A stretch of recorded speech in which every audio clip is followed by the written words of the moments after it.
성경 29페이지입니다. 마태복음 17장 14절에서 20절까지 말씀을 읽겠습니다. 저희가 무리에게 이르되 한 사람이 예수께 와서 꿇어 엎드려 가로되 주여 내 아들을 불쌍히 여기소서. 저가 간질로 심히 고생하여 자주 불에도 넘어지며 물에도 넘어지는지라. 내가 주의 제자들을 데리고 왔으나 능히 고치지 못하더이다. 예수께서 대답하여 가라사대 믿음이 없고 패역한 세대여, 내가 얼마나 너희와 함께 있으며 얼마나 너희를 참으리요. 그를 이리로 데려오라 하시다. 이에 예수께서 꾸짖으시니 귀신이 나가고 아이가 그때부터 나으니라. 이때 제자들이 종용이 예수께 나와 가로되 우리는 어찌하여 쫓아내지 못하였나이까? 가라사대 너의 믿음이 적은 영혼이라. 진실로 너희에게 이르노니 너희가 만일 믿음이 한 겨자씨만큼만 있으면 이 산을 명하여 여기서 저기로 옮기라 하여도 옮길 것이요 너희가 못할 것이 없으리라. 아멘.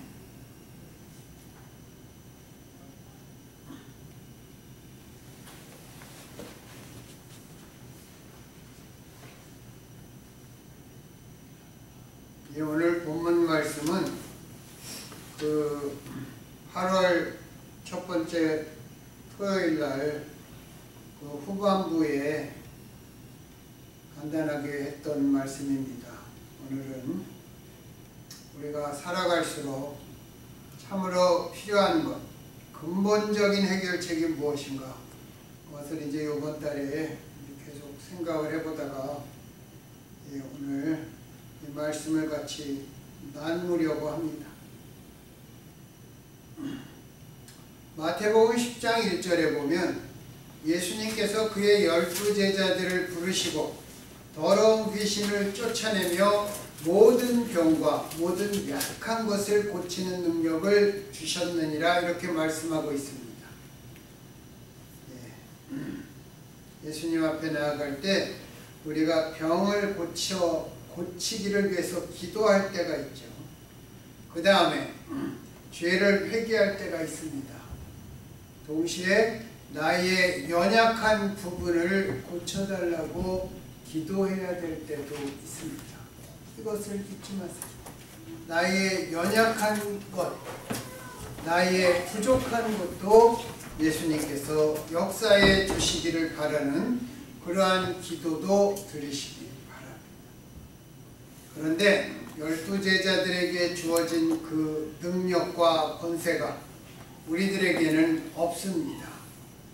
오랜 기간에 걸쳐서는 우리가 주님의 응답에 대해 알게 되기도 하지만 기도를 간절히 드려도 우리는 급한데 병이 즉시 치료되거나 닫혀있던 문이 활짝 열리지 않는 것 같습니다. 우리는 왜 이런 능력이 없을까요? 그리고 왜 12사도들에게는 이런 능력이 나타났을까요? 그들 외에도 모세, 엘리야, 엘리사, 전도자 빌립, 바울 등에게도 예수님의 능력과 권세가 나타났습니다. 왜 그들에겐 나타났는데 우리에겐 나타나지 않는 겁니까? 특별히 보수 장로교는 우리 교회가 속한 미국 PCA는 굉장한 보수입니다. 거기를 가보면 그들의 예배드리는 순서나 이런 거는 굉장히 답답합니다. 사람들 얘기하는 걸 보면 굉장히 선합니다. 예배드리는 것은 뜨겁지 그런 것 전혀 없어요. 조용한 거. 대표 기도할 때 아멘 하지도 않습니다. 보수 장로교는 말씀 중심의 삶을 중요하게 여깁니다.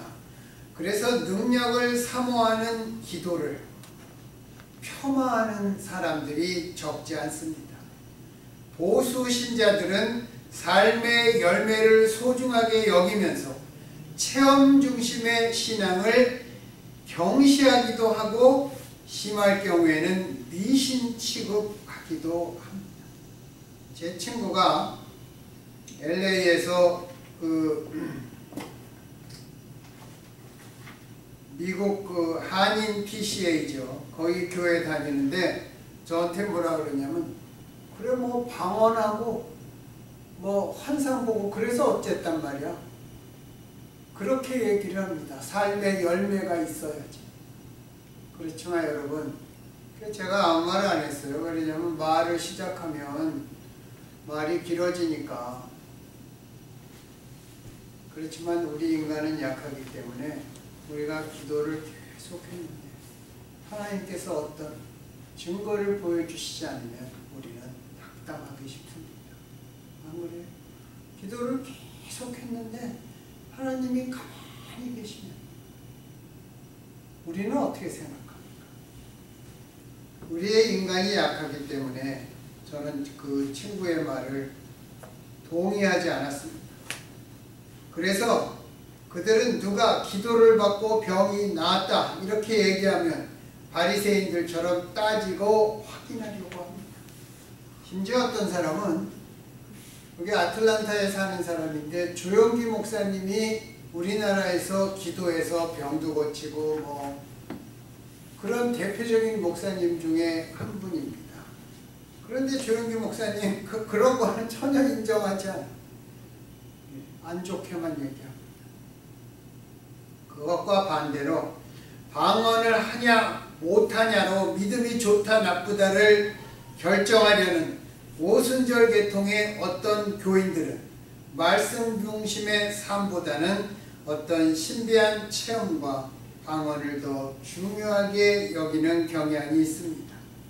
우리는 장로교회지만 살아가면서 우리의 믿음도 좋아져서 우리가 모두 말씀도 좀 강했으면 좋겠습니다. 기도의 능력도 강하게 나왔으면 좋겠습니다. 그죠? 여러분, 성경을 읽지 않게 되면 우리가 따지는 논쟁은 신학적인 것에 쏠리게 됩니다. 여러분, 신학이 우리를 하나님 나라로 인도하는 것이 아닙니다. 신학교 교수 중에 믿지 않는 사람들이 우리가 생각하는 것보다 많아요. 특별히 19세기의 자유주의 신학이나 이런 사람들은 제가 보기에는 믿음의 사람들이라면 이런 말을 할 수 없을 것 같아요. 그렇지만 내 신앙을 신학으로 위장하지 마시기 바랍니다. 신학이 우리를 주님 앞에 인도해 주는 것이 아닙니다. 우리가 말씀도, 성경 말씀에도 강해야 됩니다. 붙잡고 씨름해야 됩니다. 그리고 기도도 열심히 해야 됩니다. 기도의 능력이 어디서 나오는가? 기도를 열심히 하는 가운데 나온다. 그렇게밖에 말씀드릴 수 없습니다. 왜냐하면 성경에서 예수님께서 그러셨기 때문입니다. 제자들도 그랬습니다. 예수님 앞에 바리새인들이 자꾸 율법을 들고 나왔잖아요. 예수님이 그들의 율법에 너희 말이 맞다 이렇게 얘기하지 않았습니다. 신학적인 이슈를 갖고 예수님 앞에 나와봐야 예수님 앞에 좋은 소리 들을 수 없는 것입니다. 성경 말씀 자체가 믿음의 말씀이지 신학의 말씀, 교리의 말씀이 아니기 때문에 그런 것입니다. 그리고 우리가 궁극적으로 배워야 할 분은 예수 그리스도지 장로교가 아니고 감리교가 아니고 침례교나 오순절파가 아니기 때문에 그렇습니다. 우리가 마태복음 13장을 천국장이라고 부릅니다. 거기에 보면 씨 뿌리는 자의 비유가 나오고 알곡과 가라지의 비유가 나오고 밭에 감추인 보화를 구하는 장사의 얘기가 나오고 그물 이야기 등이 나옵니다. 모두 천국을 이쪽 저쪽에서 보여주는 것입니다. 예수님께서 천국은 마치 이와 같다 이렇게 비유로 말씀을 시작하셨습니다.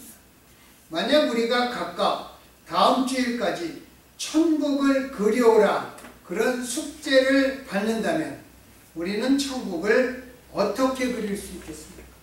여러분은 천국을 그려서 올 수 있겠습니까? 아마 아무도 그 숙제를 할 수 없을 것 같습니다. 우리가 천국 이야기는 입이 닳도록 하지만 실제 천국의 모습이 어떤지, 얼마나 좋은 곳인지 우리는 모릅니다. 우리가 안다고 생각하는 천국은 지극히 일부분일 것입니다. 예수님께서 비유로 설명하신 이유는 만약 우리에게 천국을 있는 그대로 설명하시면 아직 천국을 본 적이 없는 우리가 이해하지 못할까봐, 또 추상적으로만 생각할까봐 우리의 삶의 경험과 이 땅에 있는 것들의 비유를 들어서 우리가 알고 있는 것들을 바탕으로 새로운 것에 대한 우리의 이해를 도와주시려고 하는 것입니다. 우리는 일반적으로 천국을 미래적이라고 생각합니다. 우리가 죽어서 갈 그곳이라고만 생각합니다. 장소적 개념으로 보면 맞는 말입니다. 왜 그러냐면 이 땅에선 결코 하나님의 영광만 드러나고 찬송과 감사, 그리고 주와 얼굴과 얼굴을 맞대고 볼 수 있는 천국과 같은 것을 찾을 수 없기 때문입니다. 천국을 장소적으로만 찾으려고 하니까 우리는 자꾸 교회의 터를 천국과 연결시킵니다. 그래서 신약 성경에서는 가르치지도 않은 예배당을 성전이라고 얘기하는 것입니다. 여러분, 신약 성경에는 결코 그런 말이 없어요. 성전이 어디라고 그랬어요? 너희의 마음이라고 그랬어요. 예. 그래서 우리가 조금 더 바꿔서 얘기하면 우리가 이동식 성전이 되는 것입니다. 엄밀히 말하면 교회는 부름받은 사람들의 모임이지, 교회라는 말의 데피니션이 뭡니까? 부름받은 사람들이라는 집합적 그러한 뜻입니다. 교회는 천국의 완전한 모형은 결코 아닙니다. 그런데 누가복음 17장에 보면 바리새인들이 하나님 나라가 어느 때에 임하나이까 이렇게 묻자 예수님께서 하나님 나라는 볼 수 있게 임하는 것이 아니요 또 여기 있다 저기 있다고도 못하리니 하나님 나라는 너희 안에 있느니라고 대답하셨습니다. 여기서 너희 안이라는 말씀은 영어로 말하면 within, 너희 속에 있다 그런 뜻도 있지만 더 중요한 뜻은 너희 사이에 있다 그런 말입니다. Among us 그런 말입니다. 우리의 관계도 포함된다는 말입니다. 이런 의미에서 천국은 현재적 의미를 갖습니다. 천국의 의미가 현재적이라면 우리의 기도와 말씀도 현재적 의미와 능력을 가져야 되지 않겠습니까?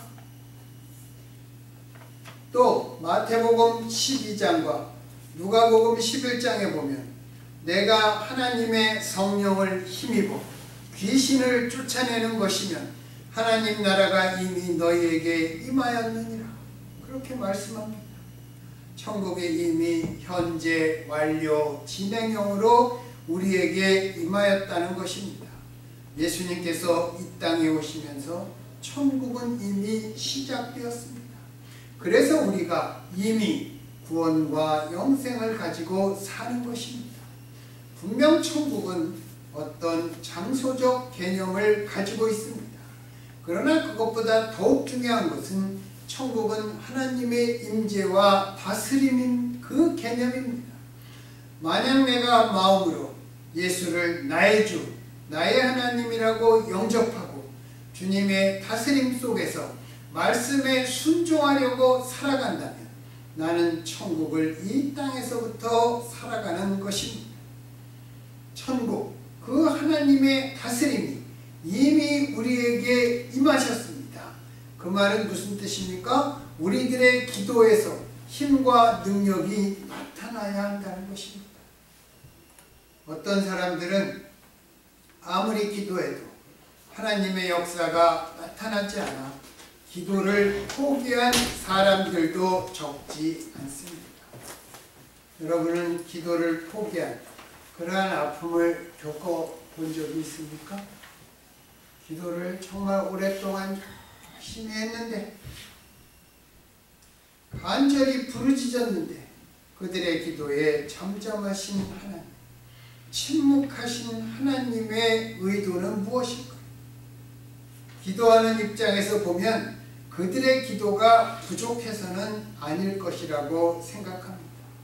아마도 우리가 모르는 하나님의 어떤 계획이 있을 것입니다. 여기까지만 추측할 수 있을 뿐입니다. 그래서 기도의 응답을 자랑하는 일, 병이 고쳐졌다고 간증하는 일 등을 우리가 교회에서 조심해야 합니다. 어떤 때는 그런 사람들보다 더 많이 기도하고도 응답받지 못한 형제 자매가 우리 주변에 있기 때문입니다. 유대인들이 가장 작은 것을 말할 때 겨자씨 같다고 합니다. 우리가 가진 것이 하나도 없다고 할 때 쥐뿔만큼도 없다, 그런 말과 같은 뜻일 것입니다. 겨자씨는 하나만 보면 잘 보이지 않습니다. 그래서 사람들이 작은 비닐봉지에 겨자씨를 많이 담아두고 이게 겨자씨라고 정말 보여주는 것을 제가 보았습니다. 예수님께서 겨자씨처럼 이 땅에 오심으로 하나님 나라는 참으로 작고 미미하게 시작되었습니다. 그 나라는 얼마나 작게 시작되었습니까? 베들레헴의 마곡간 구유에 놓인 아기가 탄생했을 때 거기에 온 사람들이 누굽니까? 동방 박사와 양치는 목자들 외에는 아무도 그 아기가 누구인지 몰랐습니다. 그러나 조용히 소리 없이 낮고 가난한 존재로 이 세상에 오시고 십자가에서 낮고 가난하게 돌아가신 예수님으로 말미암아 이 세상은 달라졌습니다. 예수님께서 11 제자들에게 모든 족속으로 제자를 삼으라고 말씀하시면서 그들을 보내셨습니다. 예수님의 제자들은 모두 평범하고 보잘것없었던 사람들입니다. 그들은 배움도 부족했고 사회적으로도 전혀 주목받지 못했으며 인격적으로도 모자란 것이 많았습니다. 그들은 특별히 유대 지역, 좀 더 크게 말하면 팔레스타인 바깥 지역으로 가보지도 못했던 사람들이었지만 그들은 예루살렘과 온 유대와 사마리아와 땅끝까지 이르러 주 예수의 증인이 되었습니다. 그리고 거대한 로마를 복음으로 정복했고 오늘날 우리들도 이렇게 예수의 사람들이 되도록 하였습니다. 이곳 미국에 처음에 온 청교도들은 영국에서 종교적 핍박으로 인해 종교의 자유를 찾아온 곳, 그것이 바로 미국입니다. 그들은 겨우 100명이 넘는 인원이었지만 한 해가 가기 전에 절반 이상이 죽었지만 오늘날 세계에서 가장 많은 선교사를 파송한 나라가 되었습니다. 겨자씨 몇 명 가지고 나라 전체가 복음화되었다는 것을 알기 때문에 이들이 선교사를 보내는 것입니다.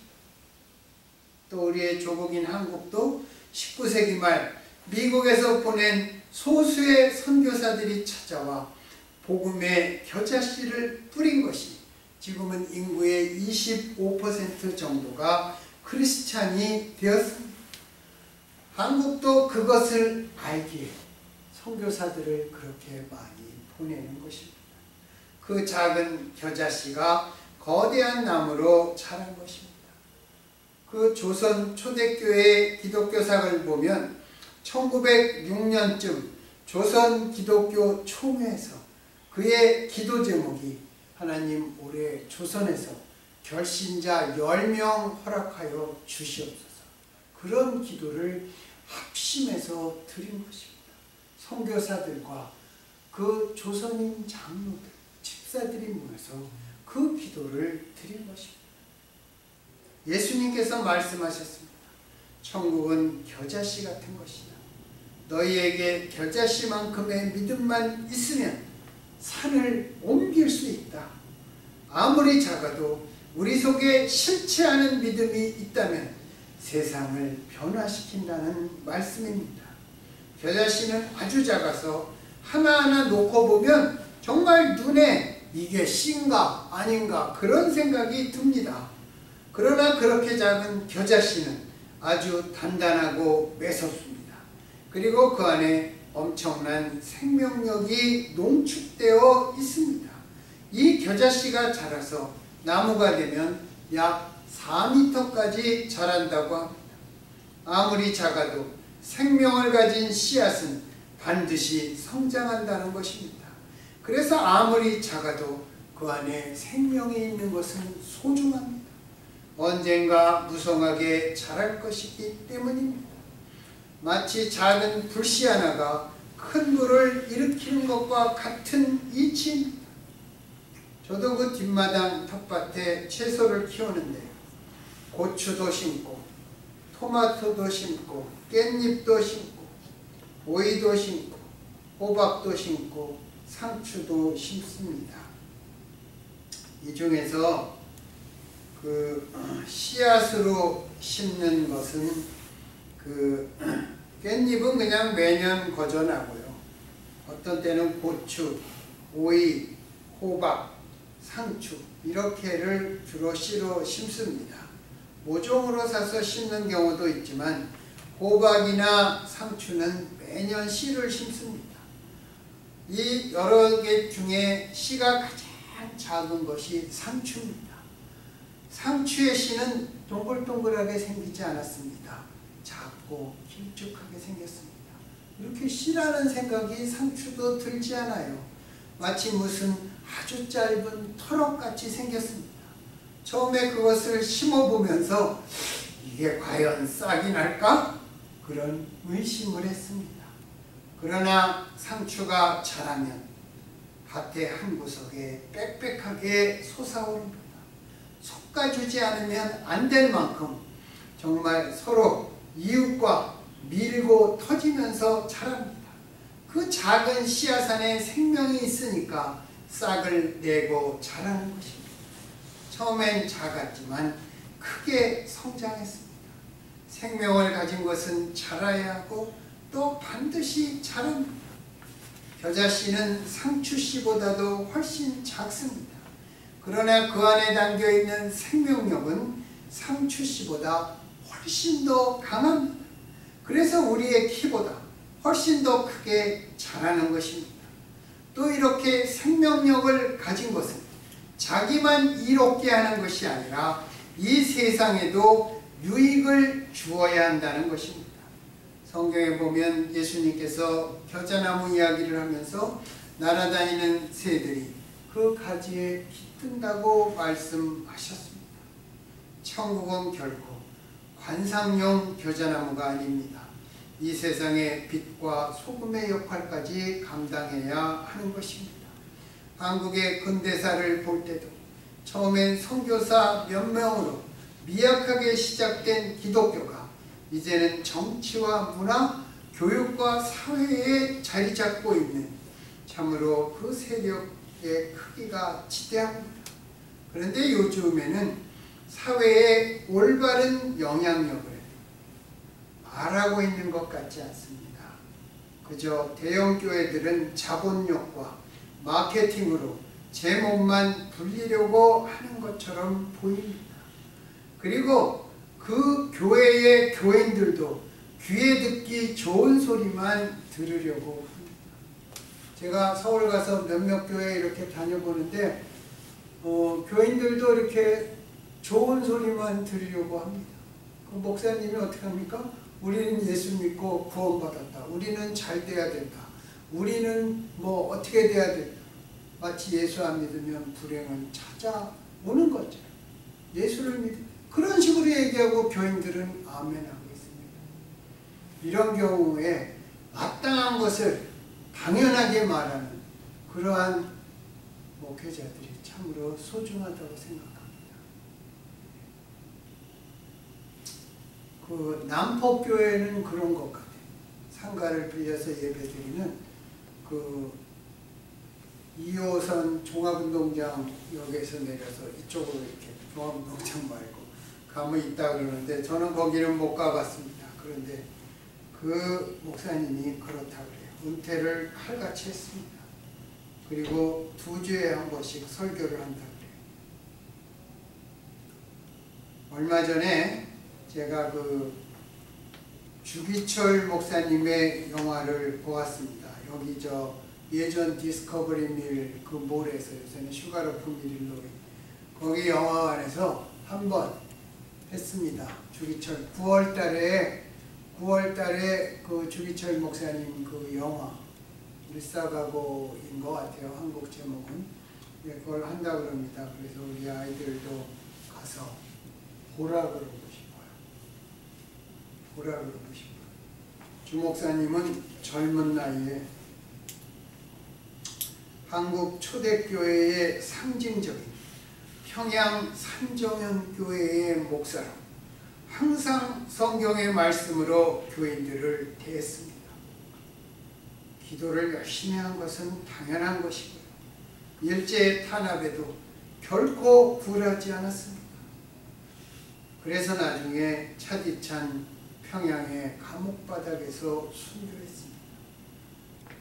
외놈 총독인 미나미가 오고 나서 동방요배 이런 거를 시키는데 그런 것을 반대하는 설교를 하다가 거기에 보면 그런 게 나와요. 목사가 설교하고 있는데 외놈 경찰이 예배당에 이렇게 군데군데 서서 듣고 있습니다. 그리고 잡아가 여러 번을 감옥에 잡혀가서 고문도 당하고 거기에 나오는 특이한 고문이 뭐냐면 이렇게 그런 감방이 있습니다. 거기에는 이름이 안 나오지만 그걸 독수감방이라고 그러는데 사람이 하나가 딱 들어가 있으면 절대 움직일 수 없는 크기의 작은 크기의 그런 감방이 있어요. 그러면 거기 이렇게 감방에 구멍이 뚫렸어요. 몇 군데. 거기다가 대나무를 집어넣고 대나무를 확 박아 때립니다. 그러면 어떻게 되겠어요? 몸으로 대나무가 그런 고문도 주 목사님은 당했습니다.